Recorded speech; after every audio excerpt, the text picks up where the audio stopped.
Well. I'm here. Finally, I'm here. I'm late.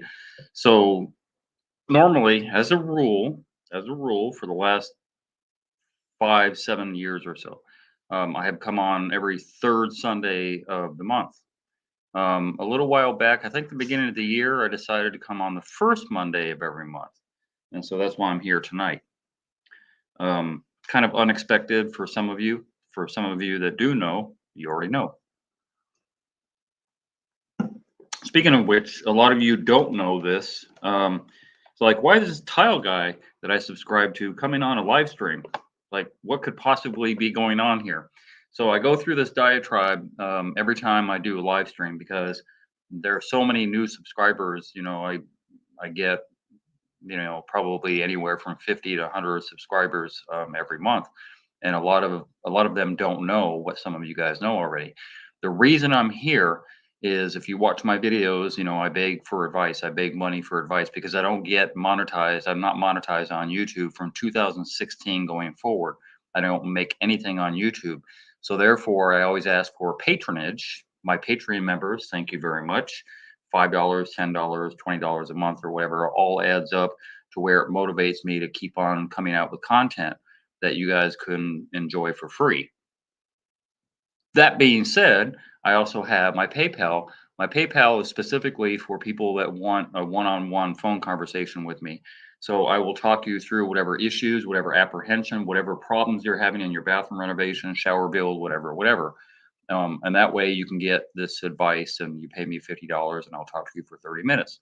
I'm not a stickler for time, typically because I talk a lot.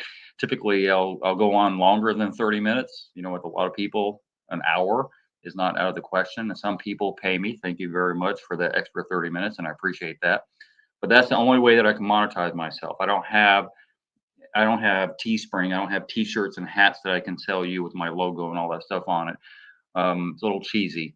I don't have any kind of instruction PDF that I can sell you. I don't have what are the other things that people have? I don't have sponsorship. I don't have products that I push on my channel. So that being said, the only two ways that I can monetize myself is Patreon members. That's a revolving charge, $1, $2, $5 a month, whatever you decide to put on there, and it gets taken off every month, and that helps me. So that helps you support me. The other way is the advice that I give for the $50. The free advice that I give is once a month.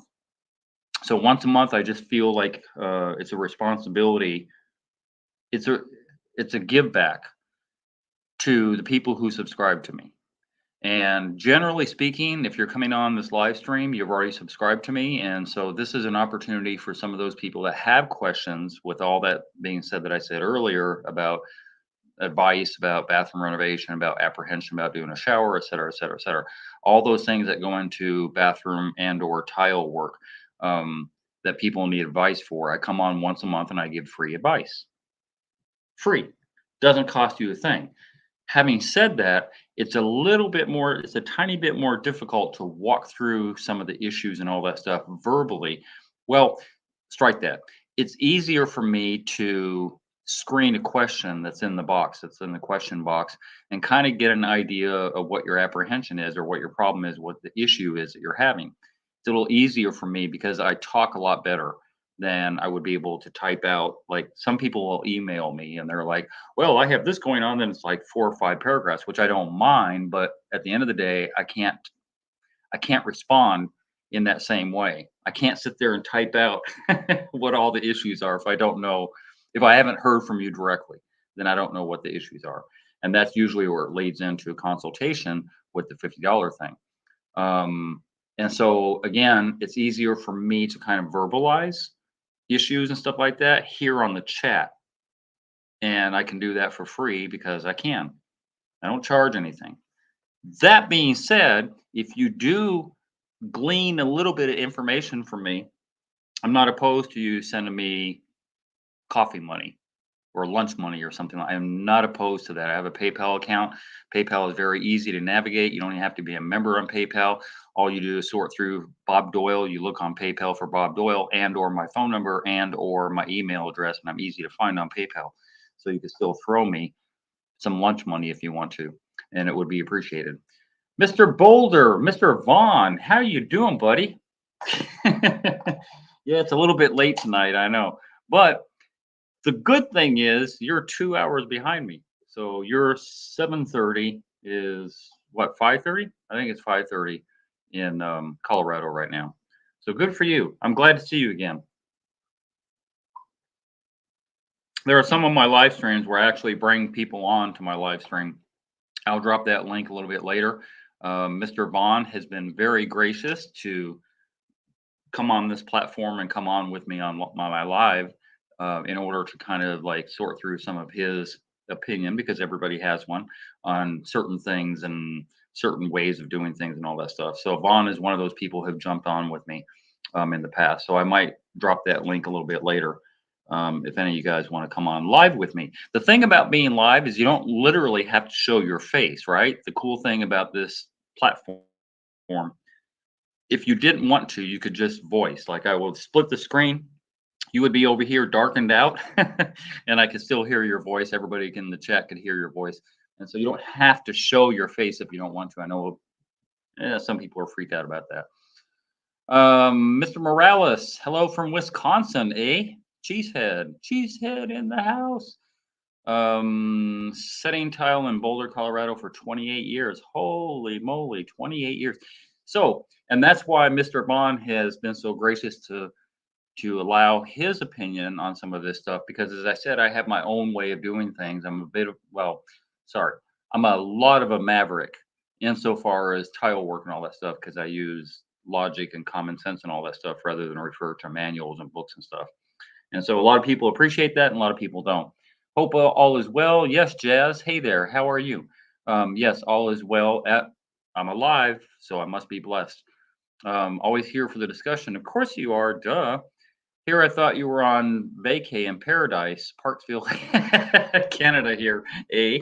No. So this screen, right? Like with live stream, with sorry, with StreamYard. With StreamYard, I can drop any picture I want up there. If I had Vaughn's picture, which I do, I have a screenshot, I'm sure, I could put Vaughn back. I could put anything back there. Any picture that I can have on my laptop, I can have on my screen over there. And I just love the beach. I love the. I grew up in Southern California, and that's been an addiction for me my whole life. So this is like my flavor right there. I have a couple other pictures too of beaches that I took myself actually. Where would those be? I don't know. Let me see. Let me see if I can find virtual background. Um, well, so this picture I took some years ago, but this is at night. This is like the sun. Isn't that cool? That's in Jamaica. That's the sun going down. I snapped that picture one day, I don't know, about 4 years ago. About 4 years ago. Isn't that cool? But yeah, this is my flavor. This is what I like the most. Because a lot of a lot of you don't you like eat tile, and I'm like, no, I don't eat tile. I eat sand. Always here with the discussion. Hey, I thought you were in paradise. Mike Hahn. Hey there, big fan of your work. Thank you, sir. Been watching a lot of your videos and attempted to do a walk-in shower. Turned out great. Yay! Grout on the floor got mushy after a few shower runs. Ooh, that's not good, Mike. Let me get back to you there, Mike, in a minute. Hey, Mike, let me ask you. So the grout that you used, what did you use? I'm curious about that because there is one particular grout that Home Depot sells that a lot of people have had that problem with. And I'm very, very curious to know what that grout product was that you used, if you remember. So that would be interesting. Because sometimes it's not just about me yapping about tile work and all that stuff. Sometimes it's information that I can provide to others, because this live stream will stay on my channel for about a month and then I take them down. But if there's people that come on my live stream that have some information that I can put across there to other people who watch the video, it's a win-win-win for everybody. So yeah, let me know about that grout. I'm not was always show myself. Yes, you're not a wussy. I'm a wussy. I haven't heard that term in a long time. Howdy, eh? I live in the beach, the best beach in Canada. That's kind of an oxymoron, isn't it? How do you have a best beach in Canada, eh? Mushy grout. What grout did you use? Yeah, that's what I want to know too. I'll grab the grout bucket and let you know here shortly. Cool, Mike. Fusion from Home Depot isn't really. See, Vaughn, you already messed it up. I was trying. I didn't want to like. Well, he's going to come on and honestly tell me what grout he used anyway. But yes, fusion grout is the grout in question. That is the grout in question that I want to know. So it'll be interesting for him to come back. But no, you spilled the beans too fast. Chuck. Long time. Hey, Rob, long time subscriber. As a service plumber, we got a lot of calls of shower leaks. Besides water and drain dripping, drain piping, and flooding the shower base. What else should be checked before we say it's a bad shower job, tile job? Sorry. So it's interesting you should bring that up. I appreciate that question, Rob. So here's the typical scenario. I get a phone call and somebody says, "Hey, my shower is leaking and I need a consultation. I need to come out and look at it. You know, we want it rebuilt. We want to stop the leak, yada, yada, yada." 99.99% of the time, they've already called a plumber. And 90% of the time, the plumber has already cut a hole in the ceiling. Wherever that shower happens to be above, they cut a hole in the ceiling and sheetrock. And 99.999% of the time, the plumber will run the shower or run the bathtub, whatever, and there's no leak. So he will say, "You don't have a plumbing problem." And I assume most of the time a plumber is going to be learned enough that they're going to take off the discussion plate and they're going to see if the valve has any type of leakage from the pipes going in there. And I would think also that they're going to shine a flashlight and a mirror up there to see when the shower runs if they have a little leakage behind where the nipple is at, where the shower head ties into in that nipple.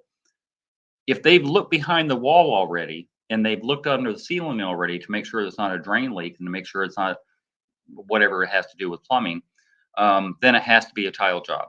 Then it has to be tile failure. It has to be a shower job that failed, put it that way.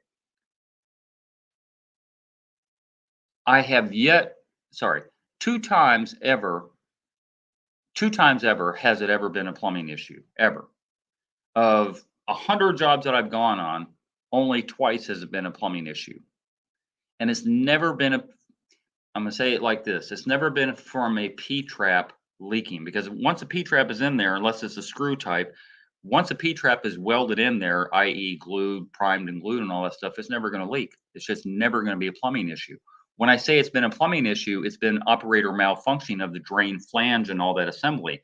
So arguably it's a plumbing issue, but it's also operator malfunction of the tile guy. So in short term, when a shower leaks, it's virtually never, ever, ever, did I say ever? Has to do with plumbing. It always has to do with operator malfunction.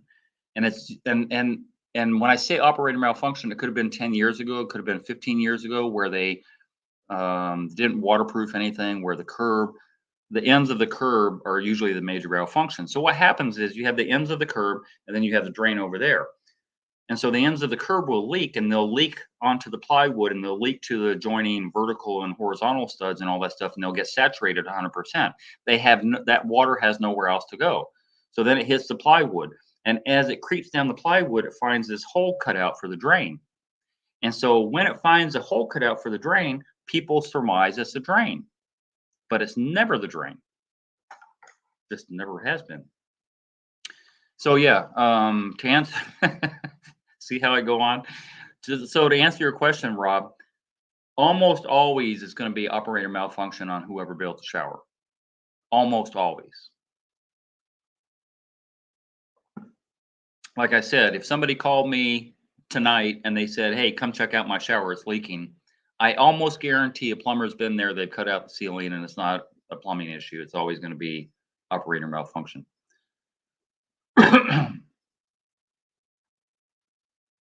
Okay, Mike, I got Fusion Pro, says stain proof and color perfect.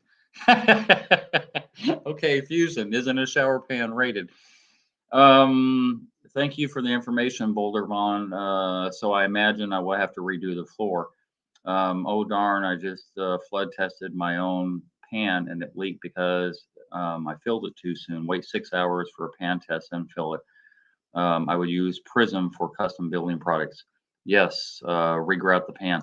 Yeah, unfortunately, here's the thing, and I don't know, Fusion Pro is, well, let me say two things.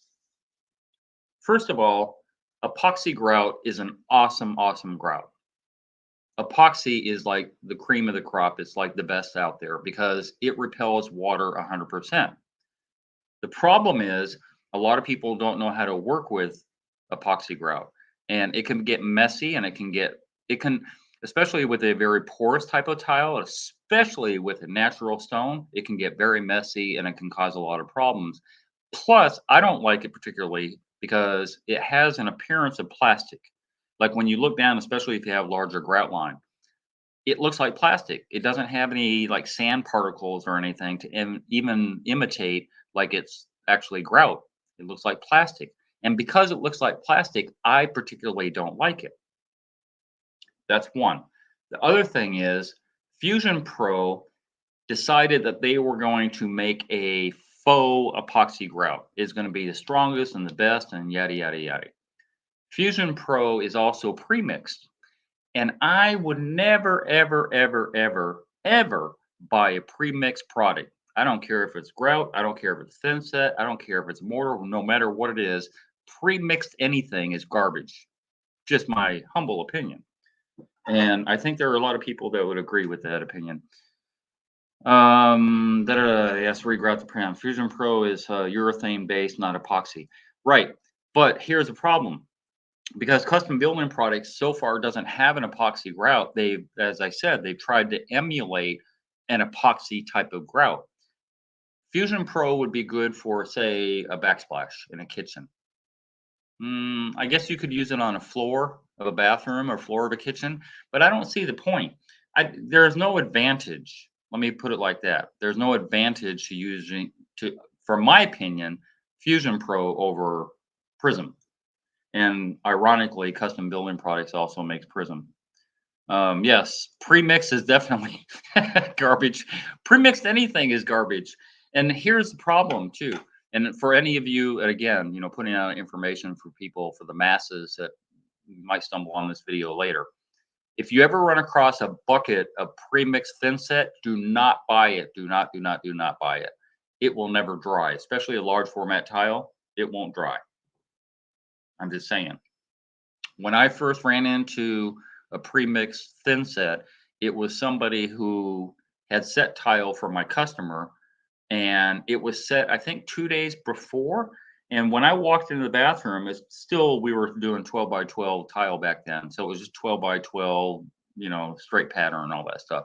And when I walked on it, I started to move the tile. Like my foot started to move the tile. And I'm like, oh crap, they just put this down. I'm like, no, they put it down like 2 days ago. And I'm like, see, there you go. It doesn't dry. It doesn't have, I don't know why, it just doesn't have the ability to dry properly. Because you could set wet thin set onto that same 12 by 12 tile that's mixed thin set, and the next day it's hard as a rock. But the pre-mixed stuff never works. And I don't know what the reason is. I have no idea what the reason is for that. But yeah, it's definitely garbage.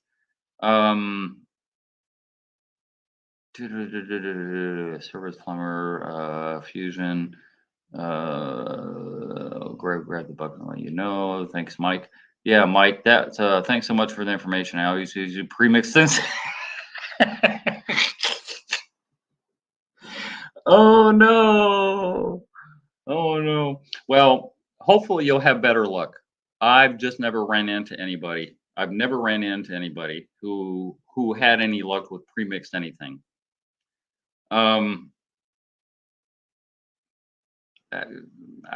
don't know. I'm kind of speechless now. So the pre-mixed product, I understand people don't want to mix up. Well, I kind of sort of understand because inherently people just want a product that they can just slap down or just have it. Like they don't want to do the work. I'm not saying you're lazy. They don't want to do the work of mixing it up or whatever. Or perhaps they just need a little bit. They don't want to buy a whole bag of thin set, so they figure a bucket would be okay, and that they can put the lid on the bucket and save it for later. Where, yeah. So maybe there's that too.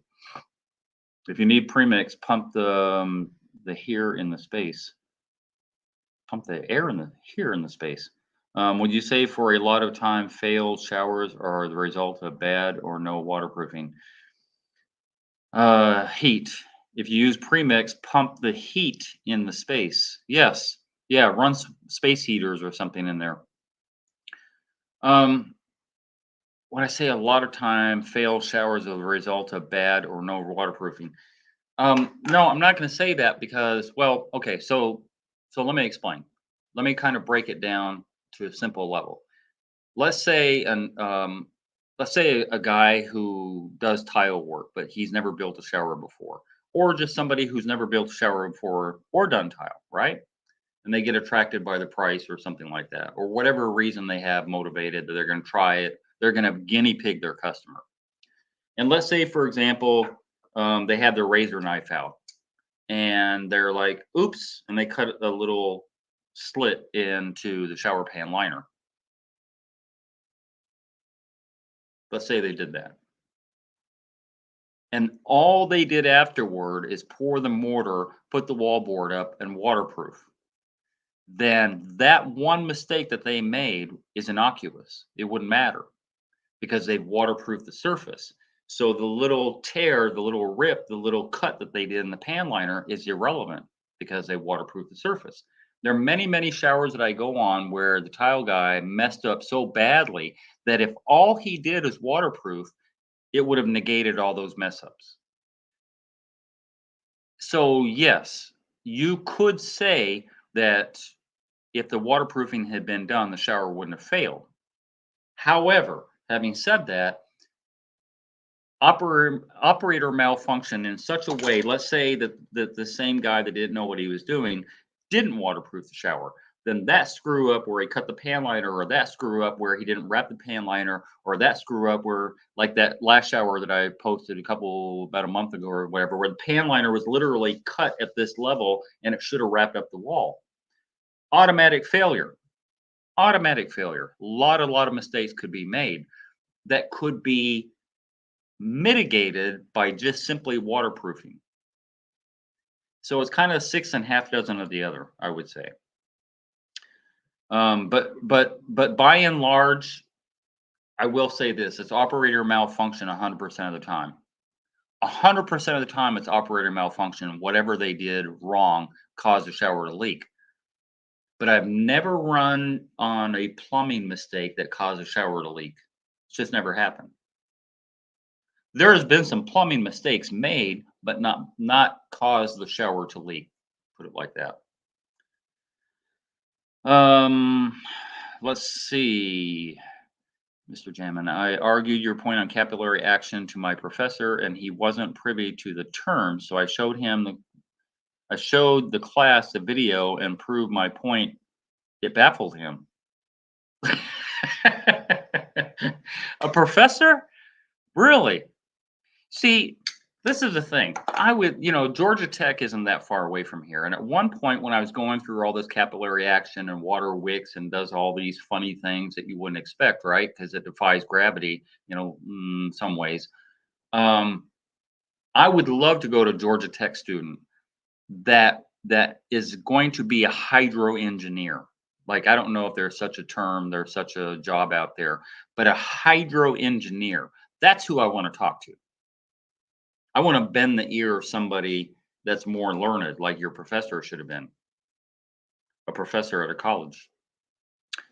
Mr. Mike, I am trying to find a way to donate to you. I've watched countless hours of your videos and have helped me so much. Let me know if I'm able to. Oh, absolutely. 100%. Mr. Brian, how you doing, buddy? Mr. Brian, Mr. Gall, actually, Brian. So I've done a bunch of work for him in the past. I think I built, how many showers? Well, I built a couple for you and then a couple for your mom. So yeah, welcome to the chat. I don't know if I can I drop a PayPal link in here? I don't know if I can do that. Let me see. As I said at the very beginning of the live stream, there is definitely a way to PayPal me. So you can go to my channel. It's a little bit harder to navigate now. It's a little bit harder to navigate. But if you go to my channel, whoops, where am I at? If you go to my channel, there is a donation tab. There's a donation tab somewhere in my channel. You have to, so they took the description part out. Like there used to be like 5 or 6 tabs at the top, and you can go to the description and you can scroll down and all that stuff. And now the description is literally right up under my avatar, right up under my channel art above. There's a description there. And then you can go on there and hit the PayPal link, because that is a donation link. Although you can find me on PayPal by using my phone number, 678-852-8352, my email, startile@yahoo.com, or my name. So I will put that information into the chat if you would like, because PayPal is very, very easy to navigate to find somebody.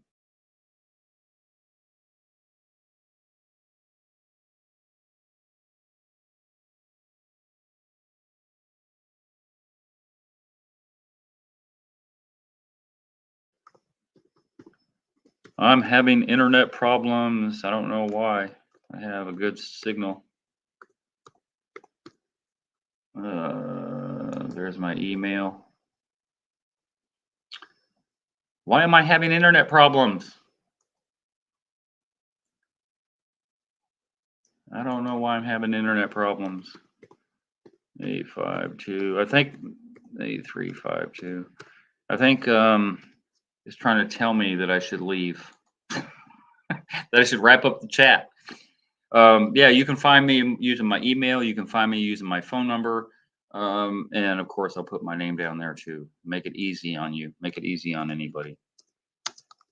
And I have a little picture, a little avatar, so you'll know it's me and not somebody else on PayPal.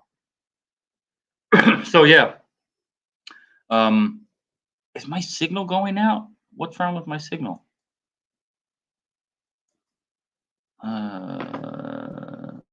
Connected, secured. I don't know what the problem is. Anyway, let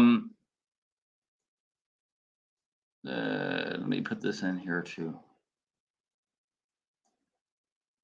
The funny part was the professor thanked me later because he watched your video to retile his bathroom.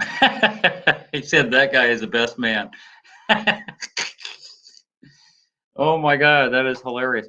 So you had a professor in a college that didn't know what capillary action was, that watched my video about capillary action, that was surprised by it, but then also chose to use my videos to build his own shower. See, that guy needs to PayPal me. Show him this video afterwards. Show him all my contact information. Show him my PayPal account. Let him pay me. Let him pay me. Not only for the education process, but also the help to build his shower. Yeah, he should be paying me. That's pretty funny. That's hilarious. So I'm gonna hold on a second. I'm gonna open up the live stream. If somebody wants to come in and jump on here on camera with me, they can. As I said before, you don't have to be on camera if you don't want to be. That's up to you. But let me see if I can find the link. Where's the link? Settings, guest. No guest, layouts, hotkeys, virtual background, audio, camera, general. Where's the link at? I always have trouble finding that stupid link. Let me find it. Where is the link? See, I don't come on here enough to really be learned the way that I should be on here. Where is it? I know it's in here somewhere. Invite, there it is. Duh. God. Gotta look around so much. He also joked that you are far more qualified than him and probably make more money. I don't know. A professor at a college? I doubt it. So I don't know what's wrong with my internet. This may not work to do the live stream tonight. I don't know what's wrong with my internet, but that link that I just posted that says streamyard.com, if you click on that link, it's going to walk you through the process. And if you want to jump on cam with me, I'm at 32 minutes. I'm going to cut it to an hour tonight. So for the next 28 minutes or so, if you want to jump on cam, you don't have to stay on for the whole 28. You can just stay on for 10 minutes, 15 minutes if you want to. But if you want to come on cam with me, then Be my guest. But anyway, yeah. So I want to talk about the whole idea of showers leaking again because I think Rob had some good points. One of the issues that I talked about when somebody builds a bad shower, whether it's 5 years ago, 10 years ago, whatever, that wicking of the water is usually on the left and right of the curb. So this is for information for the future people that watch this video. Almost always, 100%, 80% of the time, those two ends of the curb are where water leaks, which is why they came up with dam corners. Those little wraparound, if you know what I'm talking about, the little wraparound rubber things that kind of glue in to the top and all that stuff to protect those corners. So they call them dam corners. The issue is when I put wallboard up right above my curb and my wallboard are waterproof, right? So the reason that I don't use dam corners behind all that stuff is because I anticipate if I did, I would anticipate water getting through my wallboard and or my curb, which it won't. So those dam corners are useless.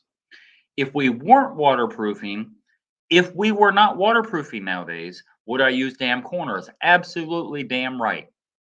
Yes, I would. Because I know, and every tile guy knows that builds showers, that that's where 80% of the failures come from. The other 20% are either knee walls or benches. And the lesser of the three would be a bench. Knee walls would be second in line for sure. So, number one, the curb fails. Number two, the knee wall fails because the knee wall is almost always the shower head is here and the knee wall is here.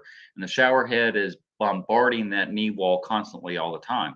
And if they didn't waterproof the knee wall, then water gets through the grout line and into the backer board, whatever the makeup is, does the same thing, the transference of water into the vertical and or the horizontal studs inside the knee wall. And eventually those get saturated 100% and they can't go anywhere else. They hit the plywood and then it just trickles its way over to the one egress place that it has, which is right at the drain. And that's how showers fail because it always has to do with the person building the shower, that they didn't waterproof something or they didn't adhere to a way to make. If you just think like water, and I'm going to put that on a shirt one day, think like water, and I'm going to send that shirt to the professor. Yes, I will send that shirt to the professor.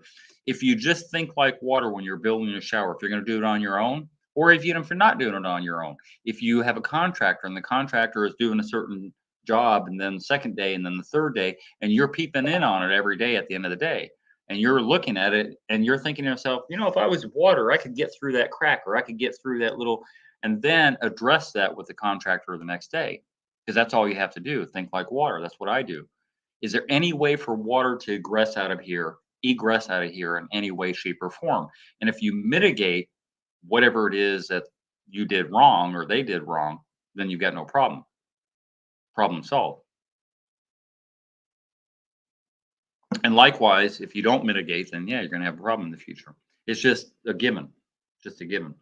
So the only way that you could, I'm going to say it like this: I have never ever not been able to fix a leak in a shower without taking out. One time, one time, one time, twice. Twice I was able to only focus around where the drain was at because I knew where they screwed up was the pan liner and or the drain flange itself. And one of those times I was able to look underneath and find out their major malfunction. And so twice ever have I been able to bypass doing a new shower pan. But almost always it requires a new shower pan rebuild.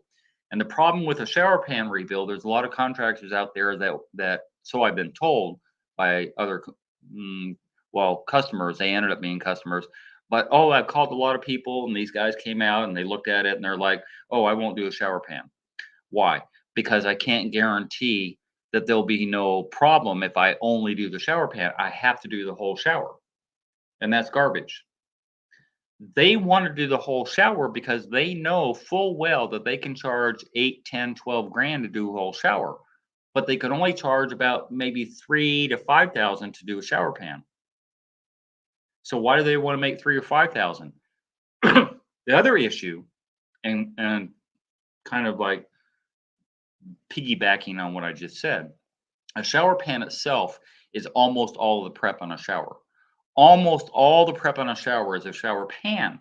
So therefore, when you take out a shower pan and you start rebuilding it and putting the mortar in and putting the red guard and all this different material and all this stuff, it causes time. And time will go by 5 days, 6 days sometimes to just do a shower pan. So in that same 5, 6, 7 days, 8 days, you could build a whole shower. So therefore, if you're doing only a shower pan to take care of that leak, you're losing three, four, $5,000 by only doing that shower pan, and that's why contractors don't want to do a shower pan. But I do, on average, 2 to 3 shower pan redos in a year, and I never advocate to do the whole shower. Never. It's a waste of money. It's a waste of material. It's a waste of time. For the advantage of making some more money off of the person, I just think it's unfair. And it's unconscionable to me that you would take advantage of somebody's leaky shower pan and tell them they need a whole new shower when they don't need it. It's like replacing. It's like you have a bad engine in your car and now you need a new car when you can just as easily, well, when you can replace the engine of the car rather than replace the whole car. As they say, throwing out the baby with the baby water. Do do do do do do do do. Mr. Calvin, I have a job I'm bidding on where the client wants 2x4 LFT. I don't have a saw large enough for them though. What range would you charge per square foot for 2x4 LFT? So you didn't say if it was a shower or just a floor, if it's a shower and the floor. And I don't charge by the square foot. The square foot thing back 22, 23 years ago, 24 years ago almost, when I first started doing tile work, I was doing a lot of basement work. Well, strike that. I was doing a lot of floor work, which included basements, but I was doing kitchen floors, bathroom floors, basement floors a lot. And yes, I had a price per square foot. If it was a wood floor upstairs, then there was prep that had to be done. And for that, some of that prep, I would charge a little bit more. So a flat concrete slab would be like $2, $2.50 a square foot. If I had to do prep on a wood floor, it would reach into the $3.50 range per square foot. But I've never once charged per square foot on a shower. I can't. There's too many variables on a shower. You know, what kind of tile, how big it is, what kind of design features we have, et cetera, et cetera. Shower, the rest of the bathroom is 270 square foot. So yeah, Calvin, I would never ever charge by the square foot. I charge for my time. So if you know, and most guys know how much they can get done in a day, and I know that a shower, for example, is going to take me, as I said earlier, 8 days to finish that bathroom. And I know what my daily charge has to be. That's what I end up charging. Whatever I want to make for a day is what I charge. If it's a 12-day job, it's going to cost more than the 8-day job, you know? So that being said, I can't tell you what to charge on that because I don't have enough information about, again, type of tile. Well, you said it's large, extra large format 2x4. Design features, if there's going to be a niche, if it's going to be a lighted niche, if there's going to be a border, am I using Schluter? Am I using OG trim? You know, there's a lot of stuff that goes into it. When I see all that stuff, when I physically see all the tile and I see the shower valve and I see all the material I'm working with, I know how long it takes me to do my job. And therefore I charge according to that. So I can't possibly tell you what to charge. And I don't know what area of the country you're at, and that kind of matters too. Because my jobs that I'm charging $8,000 for here, I could easily get 12, 14,000 in California or New York. I hear you have been charging per day, but was looking for a better way. There's really not a better way on that. And the bridge saws, yeah, they're $1,500. So here's the thing though. Calvin, there are I don't know if Home Depot, there are places that rent out tools, right? Home Depot and Lowe's rents out tools, but there's also Sunbelts. I don't know if you have a Sunbelt in your area. There are tool places that rent out specifically tools, and you could rent a bridge saw on a daily basis, probably 35, $40, and back charge your customer because it's not your fault that you don't have the adequate tool to do something that we're not normally doing. In 2 or 3 years, 5 years, maybe, I don't know, when the large format tile becomes standard, the way a 12 by 24 is standard now, where it wasn't 10 years ago, then you can't charge your customer for a tool because by that time you should own one. I'm just saying. But 6K in Denver. Wow. Um, so I don't, like I don't know. If and here's the thing too. There's enough people out there that are doing their own rigs. When I say their own rig, their own, so you can use a glass cutter to cut a tile, but you need a straight edge, you need a couple of clamps, and you need some stuff. You could build your own rig. The problem with those tile is that they're exorbitantly expensive. I think the lowest one I saw, a 12 by 20, sorry, a 2 foot by 4 foot, the lowest I saw was like $50. I think it's like 50, 45, something like that, upward, right? You could spend easily $100, $150 per tile.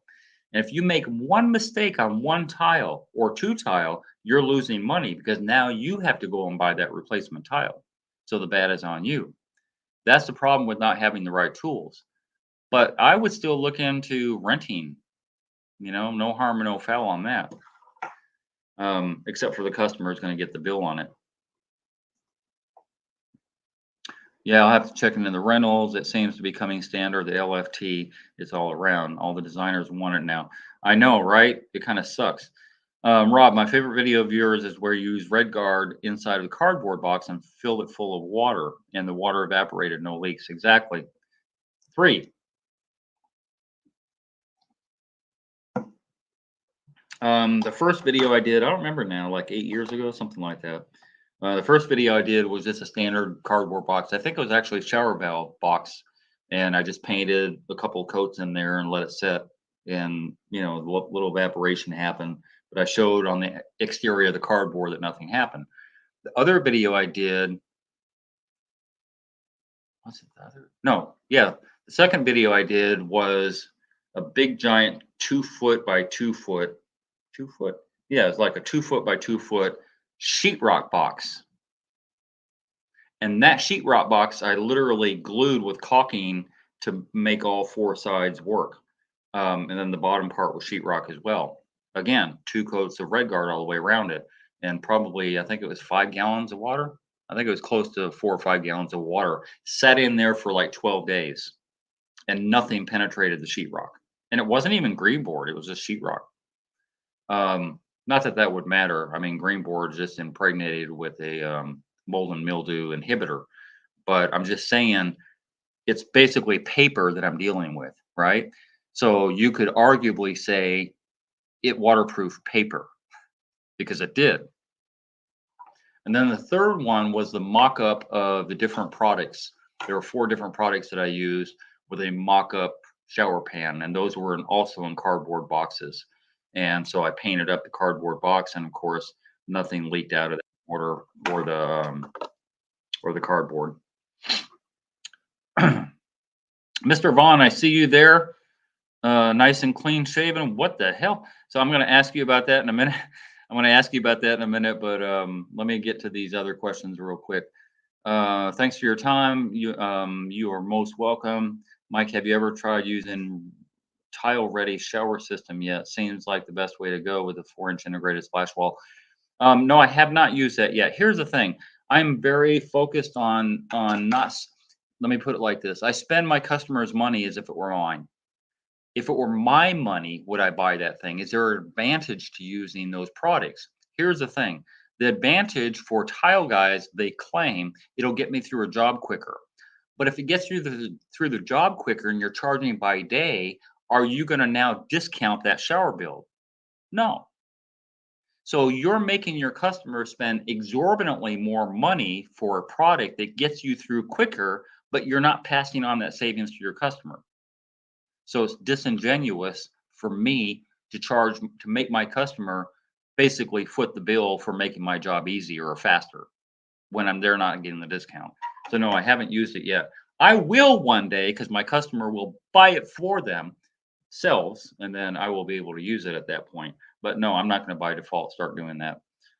Hello, I'm doing some grouting in a wee bit. Hope to take a shower in a few more days after all that. All right, ear front. Mr. Vaughn, are you ready? Let's bring you on. Hello, tile setters and customers, I would Yes, assume. yes.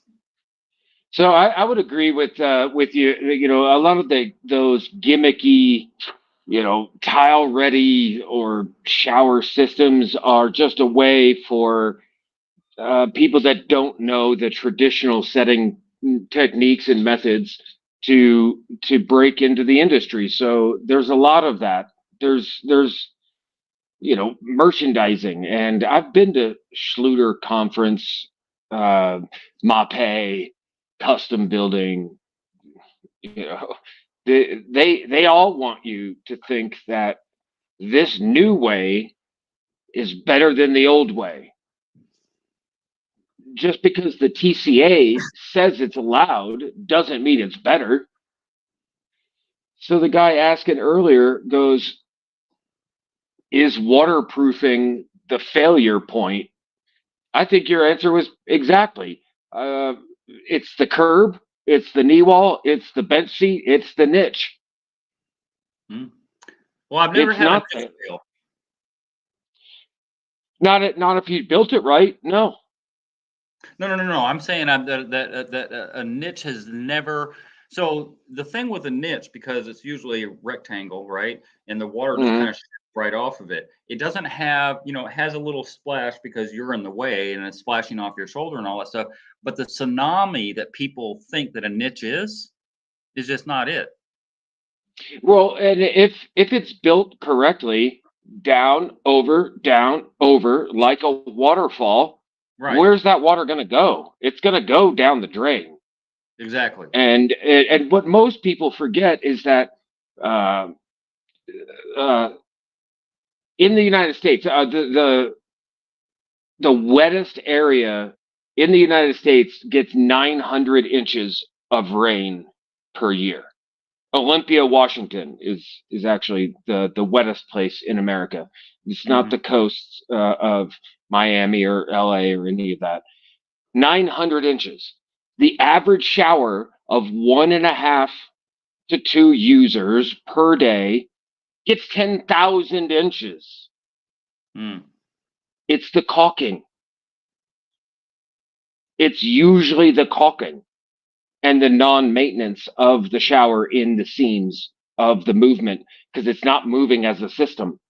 If it moves as a system, it's you're not going to get grout caulking, cracking. Which is what this guy referenced with the tile ready, the tile ready system. Yeah, And yeah. so yes, but then again, we get back to the product thing, because, for example, first thing that comes to my mind anyway is flow effects, because flow effects just kind of stepped on the stage, what, 3 years ago, 4 years ago, and About three, they're four, yeah. yeah, and they're making this product to make a sealed system, which I already devised on my own 8 years ago. 8 years ago, I started doing a sealed system, and then they came out with a product They to make that happen. they had to wait until Schluter's patent was over 20 years old in the United States. That's why Schluter was a Canadian incorporated company, and then once Schluter moved some of their production up into New York, then they had to wait 20 years. It was the same thing with an oscillating tool. Remember, the fine Mhm. tool was the only one that could make an oscillating tool? Well, that was because of the 20-year patent in America. And it's the same with the flow effects. So now you have a virgin company, a newbie on the block, trying to make uh, a flangeless system where it's not water in, water out, it's all water out, and they're not doing it very well. Schluter had the same problem in Right. 96, in 95. Yeah, Schluter's Curdy drains have had the same problems. Why do you think you'll get some people that show discoloration around the drain of a Curdy drain, even if it's set properly, done to the manufacturer's specifications, but it's discolored around the drain? It's Well, not well, letting well, water well, out. well, because they're using still thin set as the glue. Exactly. That would be like me wanting two pieces of paper glued together using toothpaste. Like it doesn't make any sense, and that's why when I do use Curdy products, I always overlap and I always, Red Guard or Aqua Defense or whatever I have on hand, the seam because it doesn't make any sense. It's irrational to think that this porous It product doesn't become porous just because you have two pieces together that are waterproof, Yeah, but if it's an inch and a half overlap, then it voids the warranty. But if it's 2 inches, you're good. I'm like, I'm like, come on, bro. No, no. That seepage, the capillary Mhm. effect is going to occur through that bonded membrane, and I don't care how long it takes. I mean, we're not talking about a pool, but I build all of my shower pans to be as a pool. Mm. Like you could fill them and leave it forever, and the only thing that where that water is going is evaporation. Yep. And that's what I tell my customers all the time. When I start doing the waterproofing and they start questioning me on that for whatever reason, positive or negative or whatever, I tell them right now, my tile day is tomorrow. But right Hmm. now, physically, you could use your shower. It's a functional shower before any tiles put on. Exactly. And so I mentioned earlier in my text that I actually had failed a recent flood test of my shower pan, which only happens every maybe 20 years, but it was because I got a couple of grains of my of concrete that allowed the water through the pan liner into my pre-slope, because I pre-slope. I know you don't, but it allowed that water, or that pan liner, to not bond fully to the flange. So, you know, uh, maybe I was a little quick, but that's why I do the flood test, right? Are you not waterproofing the surface? This is the pan liner to the drain is what I was talking about, Oh, and then oh, I okay, plug it, okay, okay. Gotcha, and gotcha. then I filled it up, and I got a call from my client, and he's like, uh, "There's not a lot of water left," and I'm like, "All right, unplug it. Something either I filled it too quick, or something, debris in this case, got in the way." So I went and pulled up the pan liner, sanded the back of the pan liner and the flange, rebonded it, let that set up overnight, plugged it, filled it, good to go. This is like, Oh, even because professionals can get a yeah, little grain of sand, yeah. you know? Well, So, like most things in life, the best lessons that we learn are our mistakes yes, yes, absolutely. And because you'll and never do it again. nobody's perfect. Yeah. Well, and maybe it does happen 10 or 20 years from now again, but the system is proven. And if you're 99% of the time, that's why I'm going. So I built this shower pan for this guy, and I charged him $1,000, and he got 5 bids, and some of them were at $3,000, $4,000, $5,000, and they were all the Curdy or Wetty pan systems.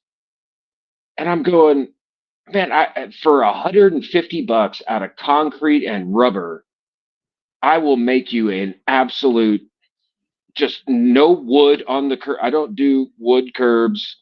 I think we've talked about this. Mm. My pan liners are wrapped up into a formed concrete curb that is separated from the capillary action, that we've talked about.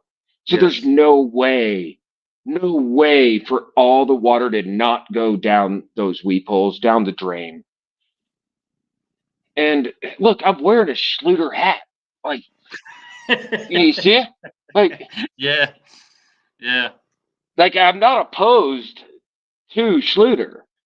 I'm opposed to necessarily the way that new people get into the industry and don't understand some of the other ways that are functional and have been proven for over 100 years, a Well, thousand true enough. years. True enough. And to your point, new products are, and what I said earlier before you came on, new products are great for, like you said, homeowner, amateur, somebody starting out or whatever, because it's kind of a bulletproof type of thing that they can go, oh, if I do this and I won't have a failure or whatever. And I get that. But the problem with that is they're not, as you said, I could go in a house, here in Metro Atlanta, a lot of houses are 50, 80 years old, where the tile is pristine. Yeah, We on haven't drywall. we haven't crossed that threshold yet of 50 or 80 years with foam curbs. No, It just it trips definitely me not. out. Yeah, it trips me out. A foam curb. Some of the other foam products on a wall, kind of innocuous. I don't really care about the walls. Walls don't fail. Well, let me ask you: if you were to say be a bigger person than you and I are and fall into that wall, what's going to happen? Is it going to Right. flex? Right. I'm not sure that it won't, but I'm sure that mine won't. And It's and I interesting don't you use. say that. And this takes me back 20 years. When I first started out, I was using Durock, and I Mhm. don't know if it was Durock. There's another cement product out there. A Fiber brand, Rock was another one by USG Products. yeah, Fiber Rock, and I don't know. There's like two other ones that, and I not the one with the foam embedded, and I hate that crap. But there was another Permashield was that base. one. Oh my God, what's the much Permabase, yeah. crap that is? So anyway, Oof. when I started doing these showers, 16 on center, and for whatever reason, I'm just like, let a little push, and there were deflection, Yeah, and on a big. cement backer board, and I'm like, oh, this is no good, which is why I started, like going with sheetrock because I've never been able to push sheetrock without putting my hand through it.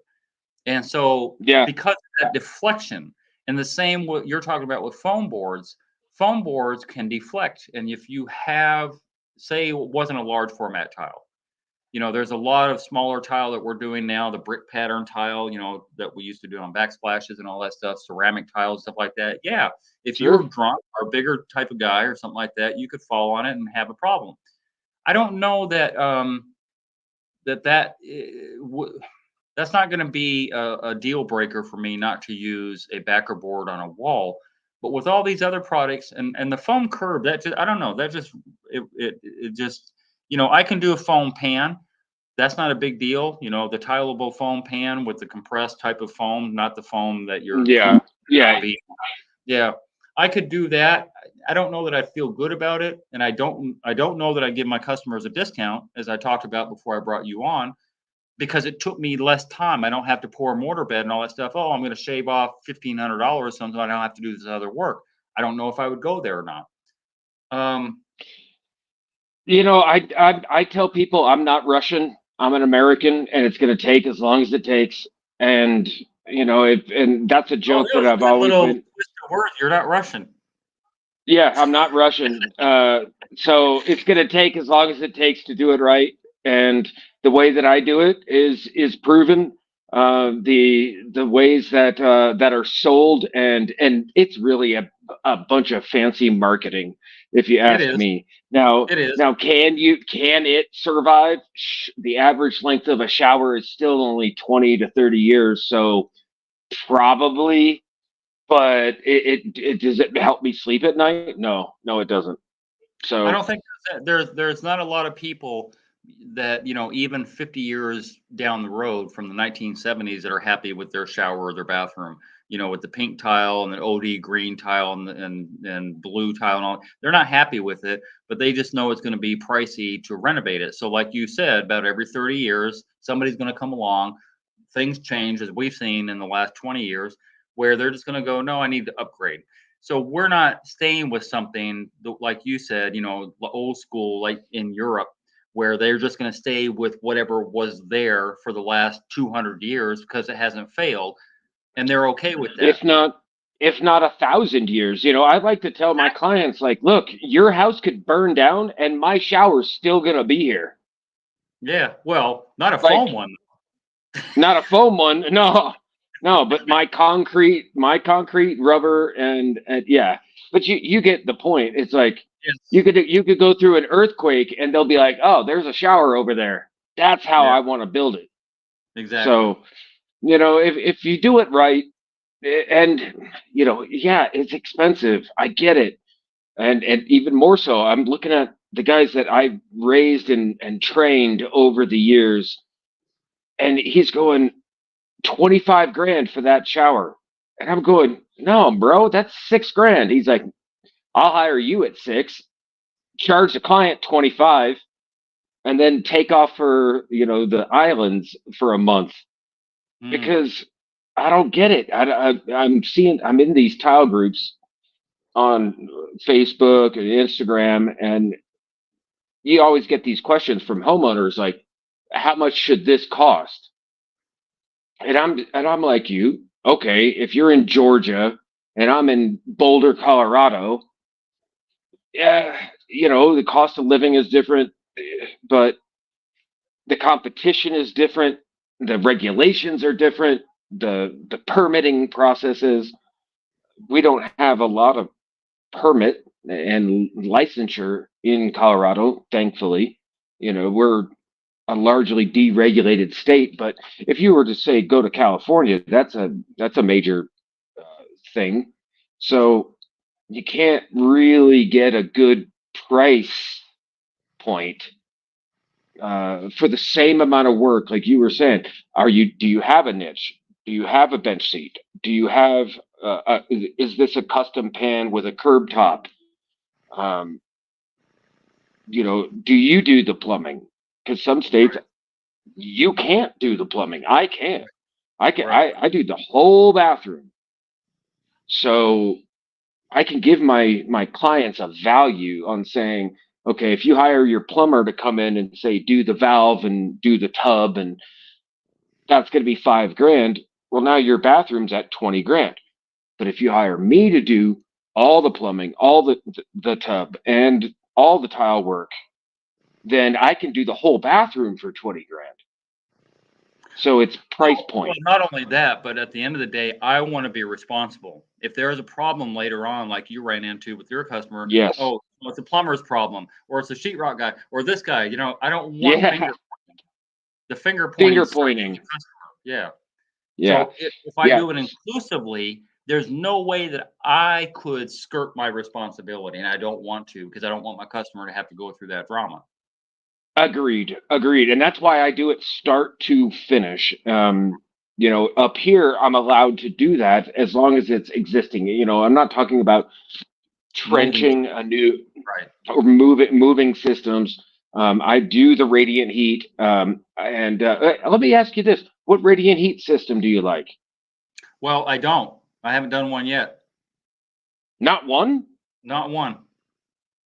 Oh, Um, warm wire is my favorite. Warm so wire. and this is the reason why. This is an interesting reason why. It's not that I wouldn't Mhm. do it, because it would be kind of different. It would be kind of cool to go through that learning process. YouTube University would teach me how.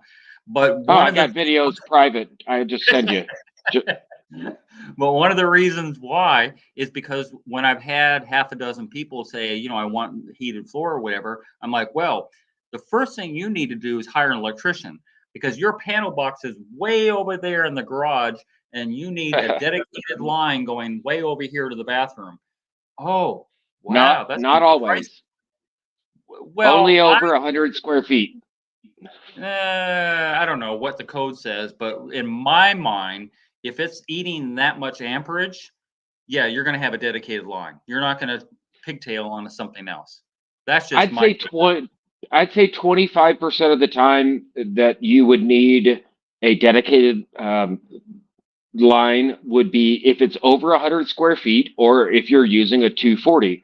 So the warm wire kit can literally tell you exactly the amperage, the amps that it's pulling.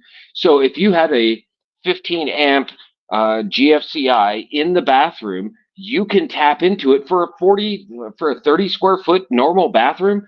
You can tap right into that GFCI and be well under the amperage draw of that dedicated circuit already. And it says it a right jacuzzi there. pump so a jacuzzi pump would be in line with the amperage that you're drawing on the heated floor? Oh no, no, a jacuzzi tub is definitely a dedicated. Just about like the one I'm putting in right now down in South Denver. We're running a dedicated line to the jacuzzi tub, and because it's a 140 square foot bathroom floor, it's a big master bathroom. Right. It's a big, 140 square feet. The last one I did was 240 square feet. Yes, we ran an independent all the way to the box. Those can be price determined by the electrician. But if you're doing a hallway bathroom that's 30, 40, 50 square feet, no, you can tap right into the GFCI that's already in the bathroom. At even a 15 amp, you're only pulling 7 amps. So like you'd have to Well, have yeah, but three other, like I'm a not hair talking about dryer plus it. yeah, but I'm not talking about a hall bathroom. All the ones that have been on point to try and get me to do it have been master bathrooms. And in my thing, and so it's not that I don't want to do it, but I'm telling them they got to get an electrician. And at the end of the day, Yeah. I don't think that, yeah, where you're at, Canada, places like that, it would be advantageous, but it can get out of hand. I mean, there have been people Oh like, yeah, you're in Georgia. Yeah. Uh, I mean, like we talked about before, with the heated towel racks. How yeah. Yeah, how much can you can you foo-foo a bathroom before it just becomes, you know, so that You know being what s I've been liking is the lit inset niches. Those are, and especially now that Schluter's making a pre-built kit. Now you're just talking about running electricity into a water environment, and that is its own. Like radiant heat is one thing. That's all a sealed system, but lights in a water environment. well okay, but then you have just like my shower, well, 2 of them that I built with a niche. It's 12 volts going up to the attic. It's just 12, that's all it is, and it's just running Mhm. into a transformer. Then the transformer is not anywhere near the water. So I don't know. I've seen those. I've seen the integrated lighted niches. I don't know cost effective how they would be because I know the strips that I'm getting are minuscule in price. They're like 20 bucks. The strips that Yeah. I'm getting are $20, and then I'm going to probably add in an extra $100 or so or whatever for the little extra time that I have to take to integrate that light strip into it. But I can guarantee How are you integrating?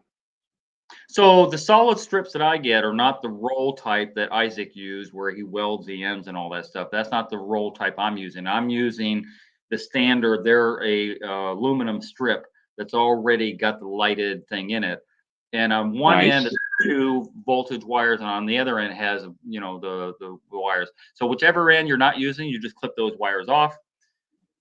You tie those into their Okay. little what are they called? The little screw down things for your low voltage wire. You run that low voltage Yeah. wire to a transformer and you plug it straight into an outlet. So those strips that Okay. I'm using, I'm gluing those in with caulking.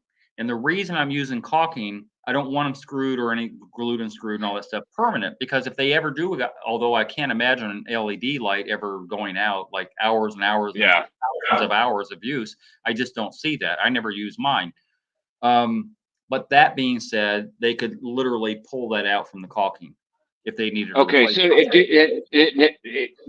do you have it on a dimmer? Like, You could, is but then it it requires available? a special, yeah, a special dimmer for 12 volt. It Okay. won't work on just a dimmer you pick up at Home Depot.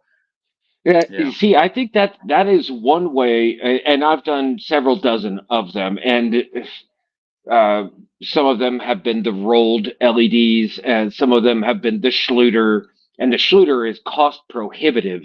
I mean, you're talking after installation, you're looking at $1,000 just to light your niche. And right, the rolled LED, I can do for about $200. Um, and so yeah, I'll leave the leads and then up into the attic usually because it's a master bathroom. We're not talking about lighting a niche in a hallway bathroom or a kid's bathroom. right, Unless they're really rich, and most people aren't. But some people do want that lightable backsplash or that lightable inset niche for an accent strip. I've even done some art niches where it's like a literal, a niche running down the hallway where it's lightable and dimmable. So all okay, of those are adjustable options right, these days, and I think that it's it's good for the younger kids to get into that ability to know these things about the industry. Shit, like you said, YouTube University, look it up, yep, find my videos, find your videos, see how to differentiate yourself. I just did a nice dark mantle where I lit the stone down both pillars around the fireplace, right? Because people don't always want their fireplace on, but they want that fireplace to still be a focal point when you walk in the door. How do you do right, that? Oh, you put in some underlighting. yep, So yeah, that's another and, good place for people to differentiate themselves. If you're trying to charge some good coin, you yeah, know. and Schluter's figured out a way to do that. The cool thing about my light is I was trying to protect it, so I used some painter's tape, that blue painter's tape, to protect it when Yeah. I was doing the tiling. I left it there because it gives this blue tint that I actually like, and so that's kind of cool too. If you have red tape, it would clear Oh, red. Yeah.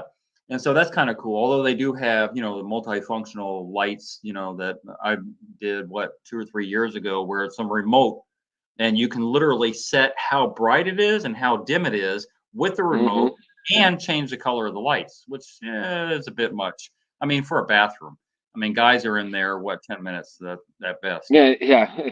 Well, I like to say, I'm gonna give you the best 15 minutes of your day. So The heated and floor find and the lighted niche and the Bluetooth speaker in the ceiling and all that stuff. yeah, the Yeah. Bluetooth speaker, yeah, and all the fans and the different lighting, and all of that is true. But if you really enjoy the first 15 minutes of your day in the shower that I built for you, the rest of your day is easy. Yeah. Yeah. That Well, should be what you aspire to give your client. yep. But here's the thing too, they kind of decide those things, right? They decide for you. Now it Somewhat. I don't sell my services and I don't sell products, right, to my customers. So they actually have to come up with that stuff. I'm not one of those guys who are like, well, we could do a niche and I could light it for you and I could do this and I could do that. Because if I You did don't do that, that? give them no, I don't upsell. Why would I? I feel like if somebody wants something and they come to me, I'll give them options. We could do this or we could do that. We could do this or we could do that. But I'm not going to try and push them in a certain direction because, first of all, I want to get through the job. Second of all, if I wanted to Sure. make more money on a job, I would come to them in that sales hat. I would come to them with a different hat on. Right now, they're hiring a laborer to make Mm. their painting come true, what they have in their mind. They're hiring a laborer. I'm not a designer. If I were wearing the design hat, which some Tylers do, they'll come in and try and sell upsell all this stuff to where I don't. Not always. I mean, I'm a designer, It's like buying Tyler, a car. but I'm You know, not you want heated upselling. seats I'm in the not car, you charging want more. cruise control, blah blah blah. You know. Yeah, but not always. I mean, I see what you're talking about. If you're given the like, what happens when a client asks you, "Should I do this?" So you know, what I do is what I've always been in mind to do. If it were me, I would do X, Y, Z. You can do A, B, C if you want to, but if it were me, and here's the reason why, and I tell them honestly as I can, because if I'm coming at it from my point of view, right? If it were me, like when I take my Yeah, vehicle to the, and the guy tells me, "Hey, we could use this or we could use that." Well, what's the advantage? If it was your vehicle, what would you do? I'm telling them the same thing. Treat me the way you would treat yourself. okay. I come at it like this. Like, every client is about to sell their house, and how would I best spend their money? And if they said, "I want all of this stuff," and I'm like, "No, no, you don't," because the next owner is going to tear it all out because it's the wrong color or the wrong tile or the wrong pattern or the wrong execution. Right. So don't waste your money there. Don't waste your money. Just do this little simple repair. Okay, And so yeah, I'm out $20,000 yeah, and I but make $200. but it's like what I was talking about earlier with grout, when we were talking about the fusion grout, and we were Yeah, talking about, yeah, the yeah. So if, for the example that you were asking me about, if my client said to me, this is what I want, what would I do? If it were me. So getting back to the epoxy grout thing, I don't like epoxy grout because I think it looks like plastic. I think the visual of epoxy grout sucks. It doesn't look anything like grout. It looks cheesy to me. So if my customer said to me, I want epoxy grout, I would talk them out of it because it's not what I would want for me. But if they're like, oh, I don't mind the plastic look, okay, well, we'll go ahead with it then. But yeah. I forewarn them. Now, can I charge them a little bit more by using epoxy grout? Absolutely, all day long. I don't Yeah. I mean, you that. have to. I don't You have to sell that throw to them. everything away. You- I don't sell that to them. See, even though it's right. arguably a better application, I don't sell that because of the visual. Right. And with epoxy grout, it slumps on a vertical application if it's Mhm. anything bigger than 3/16. And they give you some silica to add to the epoxy mixture to help it from slumping, but it still slumps. And if it slumps, try getting epoxy slumps. Like, like, good luck with that. Like, it ain't gonna happen. You can Especially on use epoxy a polished tile. Yeah. on a epoxy should only be used in malls Mm. on the floor, and you should have a crew of 10 that are constantly changing their sponges, gloves, and knee pads and boots. Because once you get it on you, that's it. It's there forever. Mm. And then the one of the because I do epoxy rock around pools. They make you go through a training process where they put epoxy on you, and if you have a reaction, they're like, you have to you you have to go, Mm. because epoxy has a Chemical. reaction, Yeah, yeah, yeah. a chemical reaction, and it'll it can make you go into convulsive behavior. So epoxy is not something for homeowners to attempt uh, without training.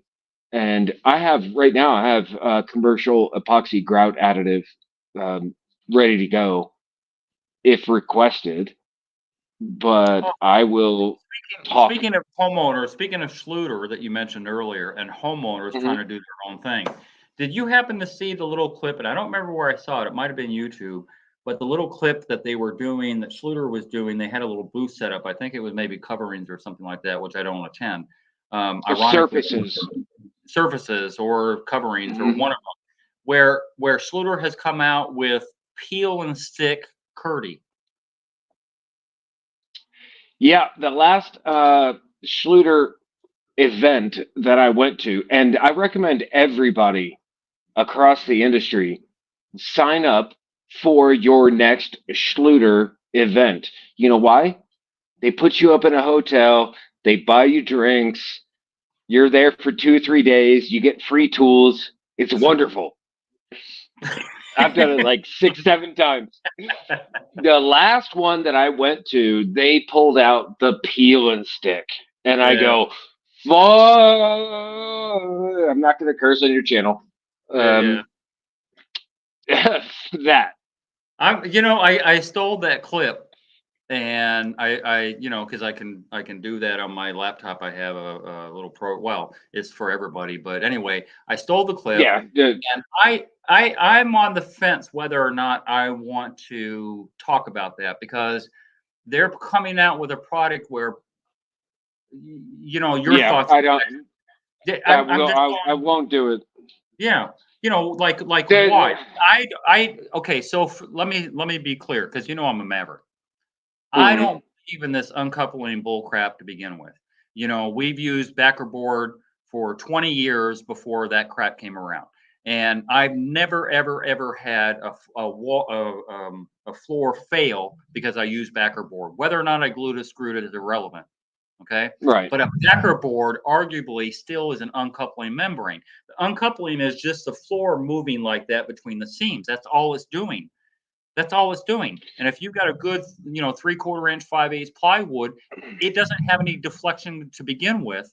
Only in that seam, Very possibly very minimal. L over very, 360 very on a minimal, 5/8 with very minimal. 16-inch centers is going to be And like if you have your point seam zero here, seven you're eight. putting your backer board on it here to negate anything from happening. You have that cross thing going on, right? Backer board on. Yeah, but You're not here's going the that other part. The Robertson floor test that they actually measure L over 360 for deflection far. requires 30,000 steps. 30,000. I saw the machine. It's going Mm. like this in a circle and it's putting the same amount of footfall. And I'm like, you mean the same person is stepping on the same spot Same every spot. minute? Same spot. And I'm going, the Robertson floor test is fucking sorry, I apologize. It's all Is right. ludicrous. Yeah. But here's the thing. And So like but I that's said, what the TCA, the Tau Council of yeah, yeah, America, is yeah, yeah, putting yeah. out Well, in the I'm looking at TCNA handbook. yeah, the book. But Uh, but but hello, they put hot coffee on a coffee at McDonald's for the idiots out there. But if you think on your own, you're just like, let me think about this uncoupling idea that came out, 15, 17 years ago that people started talking about why Detra is needed. And arguably, because it's a lighter material, because it's plastic, mm, because you're still just screening out some thin set and gluing it to the floor. And guess what? You can well, tile your lay and all that stuff. I think that's the reason that's it. why. Yeah, There, have you been to the Schluter conference? no, Okay. Um, the reason I ask is that because they explain in their own parlance that that felt membrane that's at the base, mortared to the substrate, right, is shearable. But then installers think that it's also gonna not have it's going to protect them from this. No, there's right. no horizontal. There's no horizontal. It's Yeah, what's the opposite of shearable in deflection? the same plane, and so deflection, and that's why in the beginning with Schluter they're like, yeah, you need to have a 3/4 inch OSB over 16-inch centers, then put another 3/8 OSB running opposite, then you can use Detra. Nobody does that. Right. Nobody does that. But here's the other part that, as an industry, we also don't do. you could put down Durock or Hardybacker, but that imparts no structural stability. Right. Even if you mortar it down, even if you screw it into the studs. So the only way to dimensionally stabilize a house system is to add more wood. Right. Right.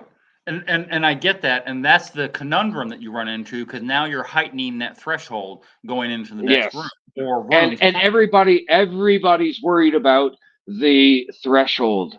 Yes. Well, as a flooring guy that does all flooring, not just tile, I can ramp my carpet up. I can make my LVT fit. Yeah. I can match up to you. You Yeah. make your floor as strong as possible and I'll get up to you. But here's the crux of the issue and the problem that I have with, the naysayers, the what I call the book soldiers and all that stuff that you're talking about, the NTCNA and all these organizations that go by the book, Yeah. and it must be this way and this way and this way. I want to see, it's like I'm from Missouri, show me, because I want to see where all these problems are creeping up if you don't do XYZ. I want to see Oh that with my shit. eyes. If they had only done this, if they had only done this, this wouldn't have happened. When I said earlier to Rob, and Rob was asking me that same question you talked about, hey, is it the waterproofing that has failed because they didn't waterproof? Well, if they had only waterproofed, they wouldn't have had to fail, But right? none of my failures from the 50s have been about No, no, waterproofing. no, no, no, no, no. That's what I said. I said the prep is Yeah. more important than the waterproofing, because Yeah. any of those prep mistakes could still make a fail happen had they not waterproofed. A waterproof would be a band-aid on top of something. That's all it is, because you still did a failure underneath. What I'm talking about is right now what you're talking about with the floor deflections and all this, code and all this stuff and how many layers. I have to see a floor fail to say if they had only done this membrane. If they had only done this, we wouldn't have had a failure. And the only one that I've ever seen in this last, whatever, 15 years I've been talking about this crap is from Sal, who posted some other guy's video about a floor that Oh, failed. Sal. Yeah, but a floor that failed because it was operator malfunction on the floor to begin with. So it wasn't even He Sal's probably video. skinned He it. posted Yeah, he probably showing skinned it proof. over. Right. So every video that I post where I purport something to be true or false has a video backup that I've shot myself. If they had only done this, what you were talking about earlier about your curve being monolithic Now, because of the wicking action and all that stuff, and I've shown proof of that. I've shown proof of the wicking on the tub. If you set it right on the edge instead of the lip, I've shown proof, my own proof. So thereby mitigating those mistakes that the other guy made by coming up devising my own methods.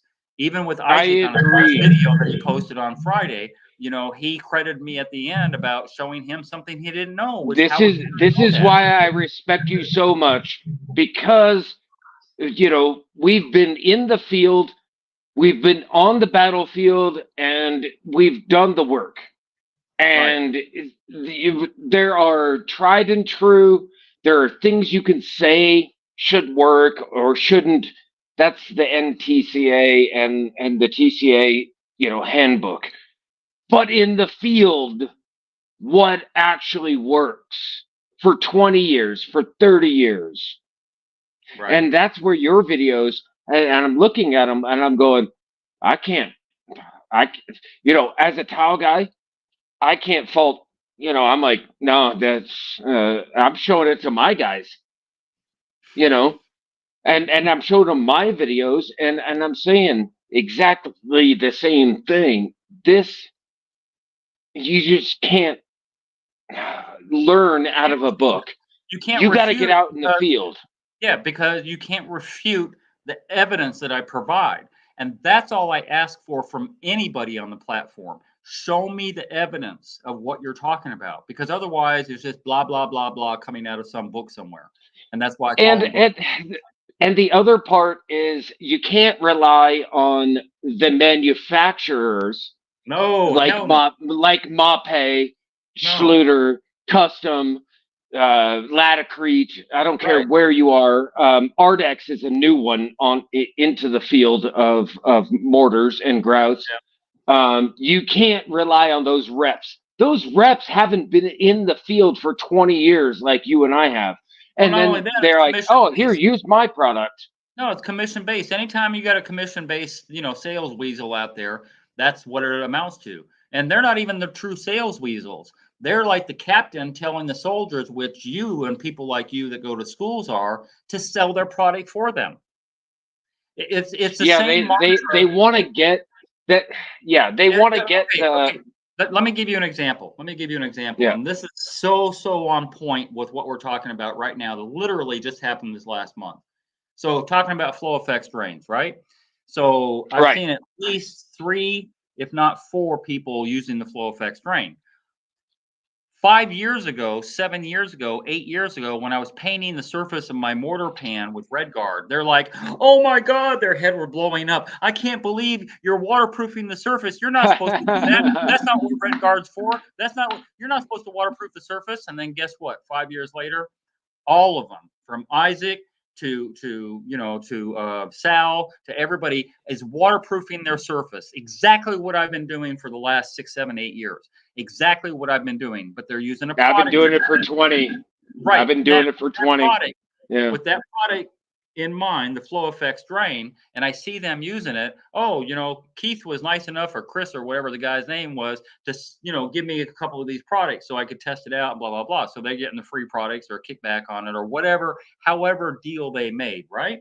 Because now Isaac's got what 250,000 subscribers or whatever, and so they're getting all that stuff, and they're a buck I 20. don't follow any other tile channels but you and like there's this one guy in Canada Yeah, that he's up in and he used to work for me in British Columbia, but I don't really I don't need to, but I'm but here's my point. What I was trying to make.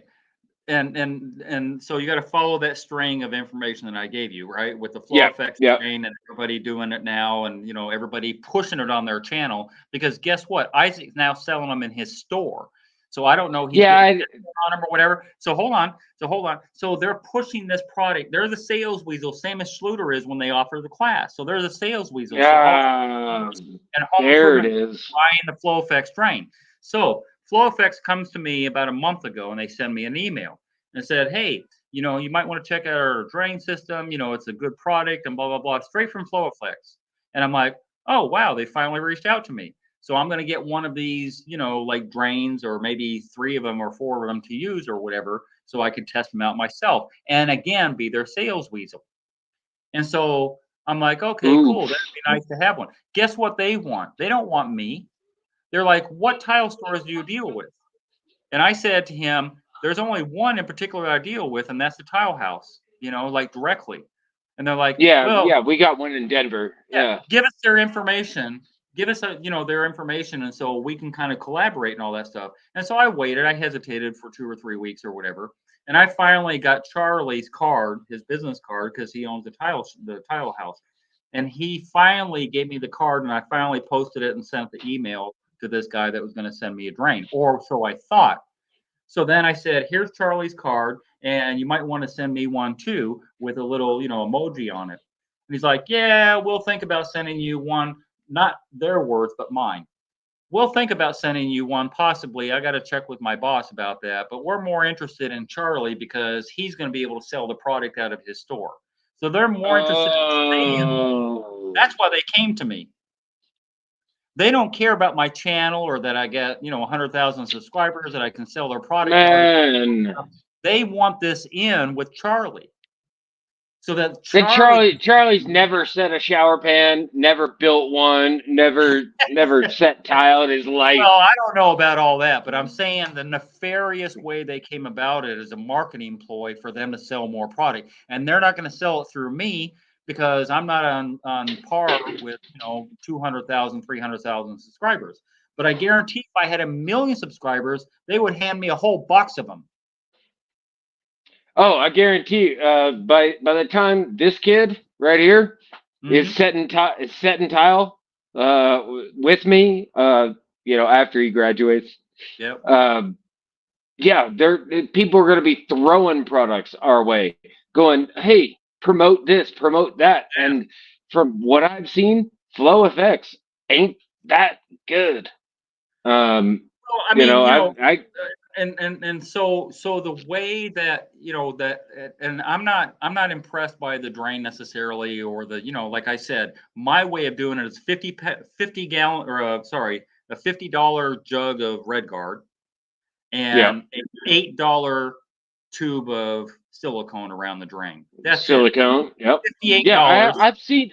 I've seen your Yeah, way, it's and I don't $58 to make disrespect it. your yeah, it's $58 to make it waterproof, and I've done flood tests on it. I have videos on my channel where I've done flood tests on my way. So if you want to Yep. spend, because it's not just 120 for the drain.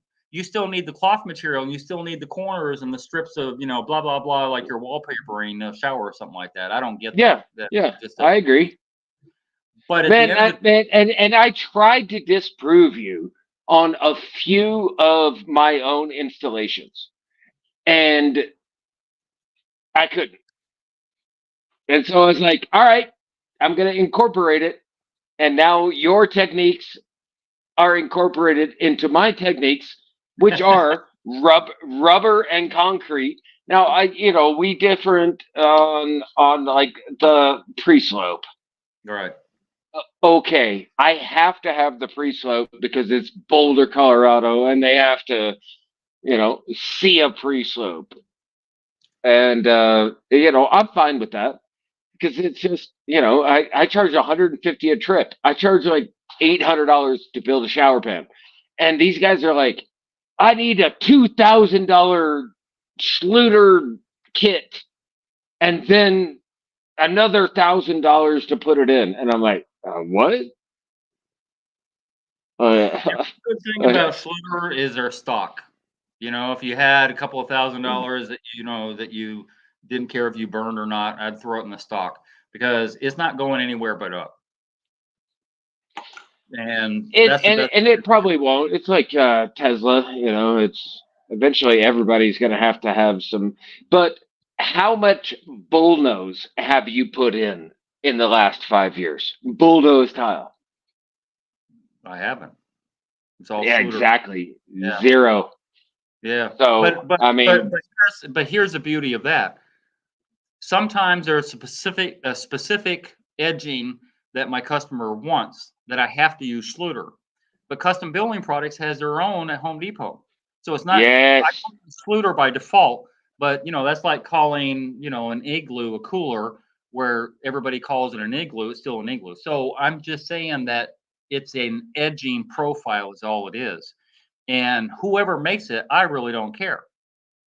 It's all the same material right. And manufactured by the same people. It's like cigarettes that are so, manufactured.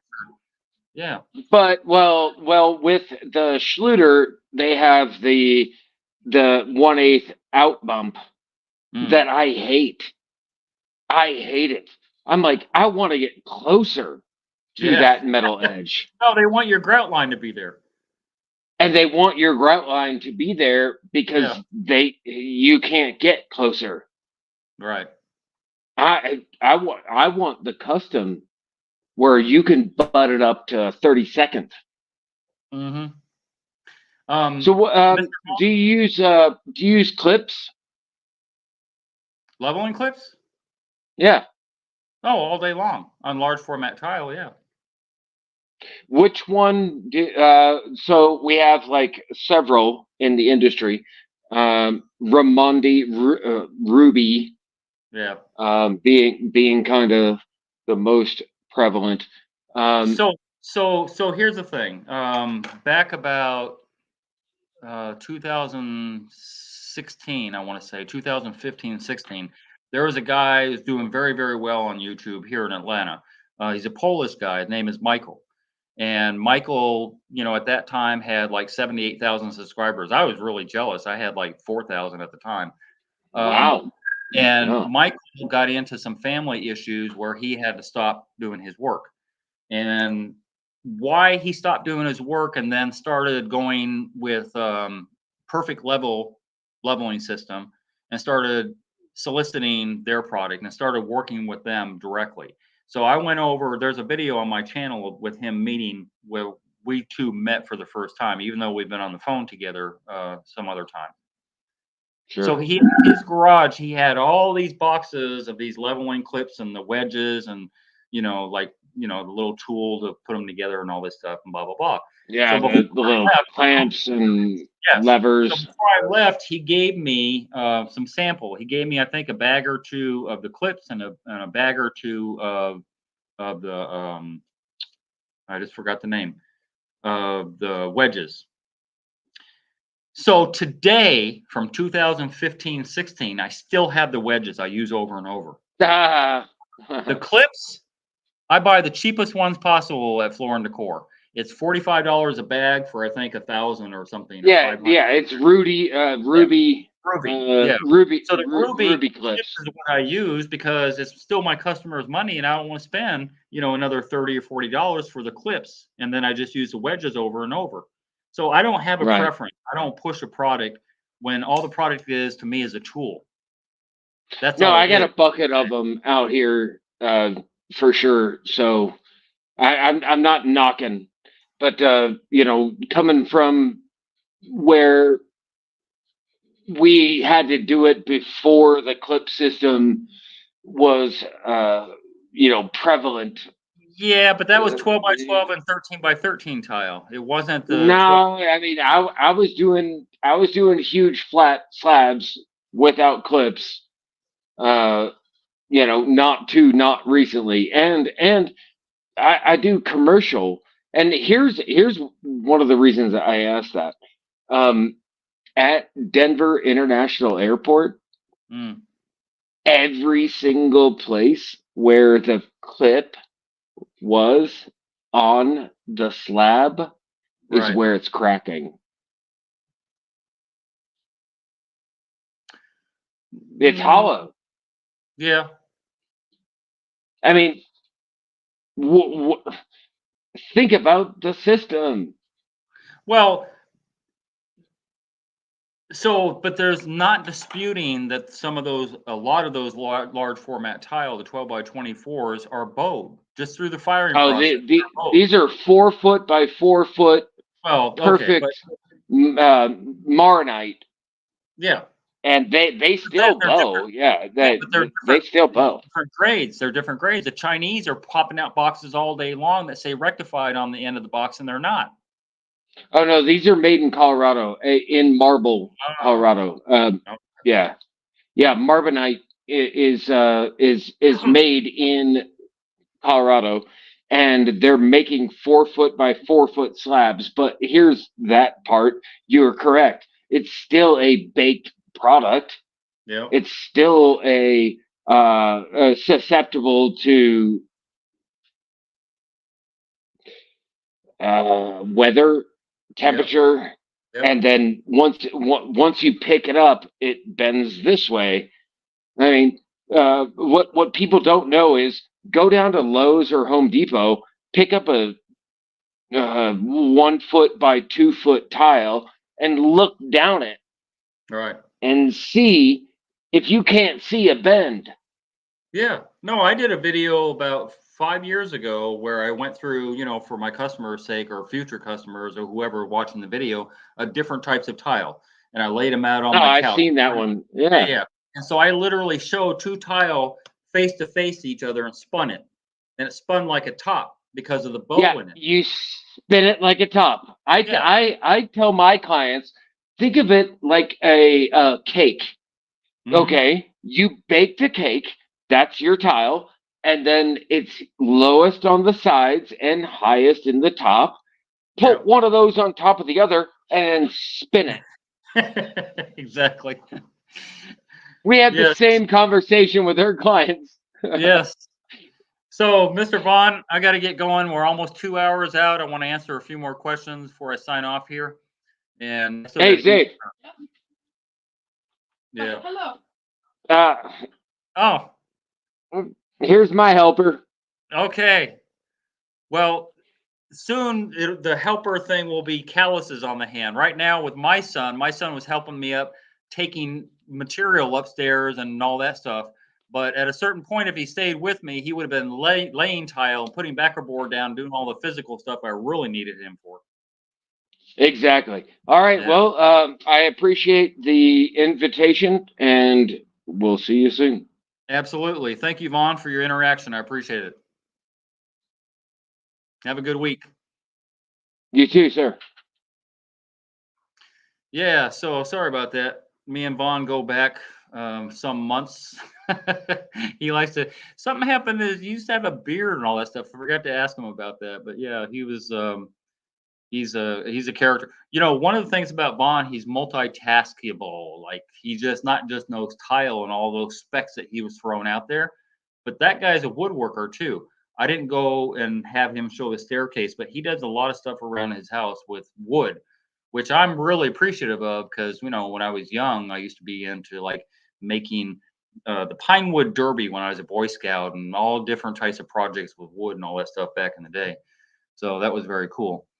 Blah blah blah. So where are we at here? I'm going to sign off here in a few minutes. I want to get to some of these last statements or questions or whatever. I just charge by the week, make things easier. Yes, Matt.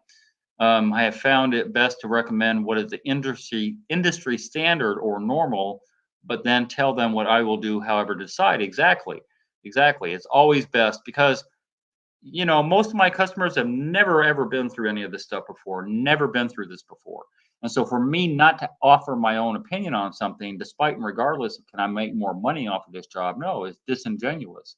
I always bring it from my perspective forward. Now, if they combat me and they want to know, I want to do it this way anyway, regardless of your opinion, then so be it. But I warn them to let them know. Da, da, da, da, da, da. Hey man, I wish was thinking of you today. What do you do if you come across a shower that some dingleberry dumped their grout and thin set down? You mean the drain? Well, I cut it out, but I cut out most of mine anyway. I cut out most of my P traps anyway because I don't deal with you know like somebody else's work. I really don't. Um, so I don't know. I feel like there if there's an unknown, which a P trap is always unknown to me, I feel better about cutting it out because it's happened before. It's definitely happened. So I don't know. I don't want my drains backing up, you know, the minute I leave. Um, I found a best. Hey man, I was thinking about it yesterday. The grout then said, Bob, he's the man. If he can't do it, Bob spell backwards can. Yes, same random dude, some random dude. What's up, buddy? I see you there. Been tiling for 25 years. Let's get to the last one here. Been tiling for 25 years. No pre-slope. Used pan liner and mortar. Never had an issue. Callback. Not interested in Schluter. Period. Old school ways. Word works for us. Yes. Yes, it does. Yeah, sometimes there's not a better mousetrap. Sometimes the mousetrap can be improved on. Some of the improvement material will help. You know, same as Redguard didn't exist prior to me using it 10, 12 years ago. About 12 years ago, I didn't know about Redguard. It wasn't out there. So it improves. It improves. But to replace something with the plastic and foam and all that stuff, I don't know. I can't do that. Anyway, thank you guys. I appreciate your presence tonight. Extra, extra long. It wasn't supposed to be 2 hours long. It was supposed to be an hour, which I said in the very beginning, 1 hour. And of course, I lied again because Vaughn came on, and we always like to kick the football around a bunch. Oh, speaking of which, I'm so glad football is over. Now I can come on a Sunday night and not get hijacked by football. So that's cool. I like that. But I appreciate everybody's participation. I appreciate y'all being here tonight. I appreciate it. Thank you, thank you, thank you. I do this for you. I do all the question and answer session for you guys, not me. Not me. But yeah, I appreciate it. So have an awesome week. I'll be back. What is it? April? May. I'll be back the first Sunday of May.